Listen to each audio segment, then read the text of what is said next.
Let's get down to business. 680's Richard Southern joins us now. And Richard, U.S. President Donald Trump is talking about how great tariffs are and says we could see more of them. I bet there are a lot of people on both sides of the border who strongly disagree. Yeah, absolutely. It was all stemmed from a tweet from the U.S. president this morning, Cynthia, and this is it. It reads, tariffs are the greatest. Either a country which has treated the United States unfairly on trade negotiates a fair deal, or it gets hit with tariffs. It's as simple as that, Trump says, and everybody's talking. Remember, we are the piggy bank that's being robbed. All will be great, says the president in a tweet, and a separate tweet threatened yet more tariffs. And it turns out that these tariffs are starting to actually hurt American businesses. Harley-Davidson, profit falling, the company blaming the tariffs. Hasbro, the toy maker, says it's moving production out of China to other parts of the world to avoid the tariffs. So maybe starting to show some signs of this backfiring on the United States, Cynthia. Well, maybe there will be an outcry and perhaps he will reconsider. Now, the president's daughter, Ivanka, is getting out of the fashion business. This is interesting. It sure is, and it comes only 2 weeks after the Hudson's Bay Company said it was dropping Ivanka's line. So, yeah, the Ivanka Trump brand will end. She had a fashion line that included accessories like handbags, perfume, and high heels. By all accounts, saw strong sales when it started up in 2014, but with her father, Mr. Trump, in the White House, she faced criticism about some conflicts of interest with this brand. There were protests. There were boycotts. She had a statement out today, Cynthia, saying essentially that she's concentrating on her work in Washington, and that's why she's doing away with the fashion brand.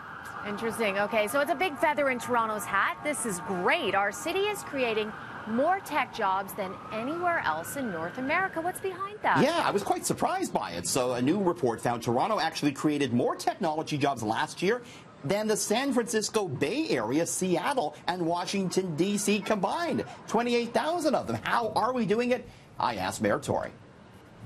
The really good news is a lot of this is homegrown, and it's companies that are starting up here, and they start with nothing and end up employing, before you know it, 200 people.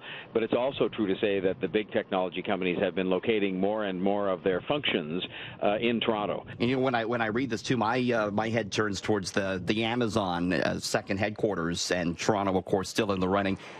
Do you know when they're going to make a decision on that? And what do you think Toronto's chances are, Mr. Mayor? They told us when they came here that, we were in the running, clearly. They came to interview us. We made the finals. They told us the decision would be made this year. I can't really comment on the odds. Did you meet with the group from Amazon when they came in? Yes. Can you share some of the questions they were asking? They were very interested in the talent pool in the region because it's a regional bid. They were interested in all the different locations we offered them.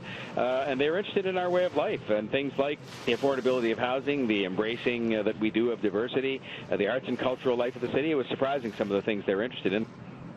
So, Cynthia, we have a lot of tech jobs as it is, but if that Amazon headquarters comes, boy, that's the big fish when it comes to tech jobs here in Toronto. Wouldn't that be huge? Yeah. Now, Richard, there's more discontent at Tim Hortons. Almost half of the chain's U.S. outlets are suing the company. This is massive. Yeah, it sure is. They have a franchise association down there, which, as you say, encompasses about 50% of all the store owners. They're suing the parent company, Restaurant Brands International. We saw some similar lawsuits, I believe, north of the border last year. This is in relation to alleged price gouging. What the store owners are saying is that they're being forced to buy products to sell in the store at prices well above market value. So that's why they're suing. Now, Restaurant Brands, the parent company, says the suit does not reflect all the facts. We have seen a lot of bad blood between franchise owners and the Brazilian head office, the new CEO looking to make nice with some of the Canadian owners as of late, but still a lot of discontent at Tim Hortons, Cynthia. Sad to see that. It is, has long been such a beloved Canadian company. Yeah.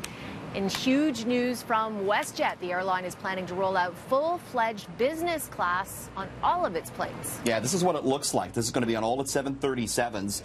It's going to feature 20% more legroom. It's going to be a 2-2 configuration. There's going to be in-seat power plugs, a divider between this new business class section and economy. There'll be a dedicated flight attendant, glassware, flatware, linen, hot meals, the works. Very much a traditional domestic business class, something that WestJet has shied away from doing until now. What they're doing now, they're transitioning from becoming a low-cost airline into more of a traditional carrier, and that's happening because they're starting Swoop, their ultra-low-cost airline.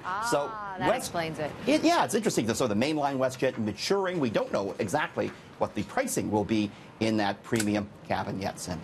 And maybe becoming your own airplane is more your speed, Richard. A real jetpack is going on sale. What do you think? Do you I'm going to buy you one of these. This could be you, Cynthia, getting off to Queen's Park maybe next time. There you go. If you got $440,000, that is. Look at that. How about that? This actually going on sale. It's a 1,000 horsepower jetpack. It's designed by English inventor Richard Browning, made by Gravity Industries.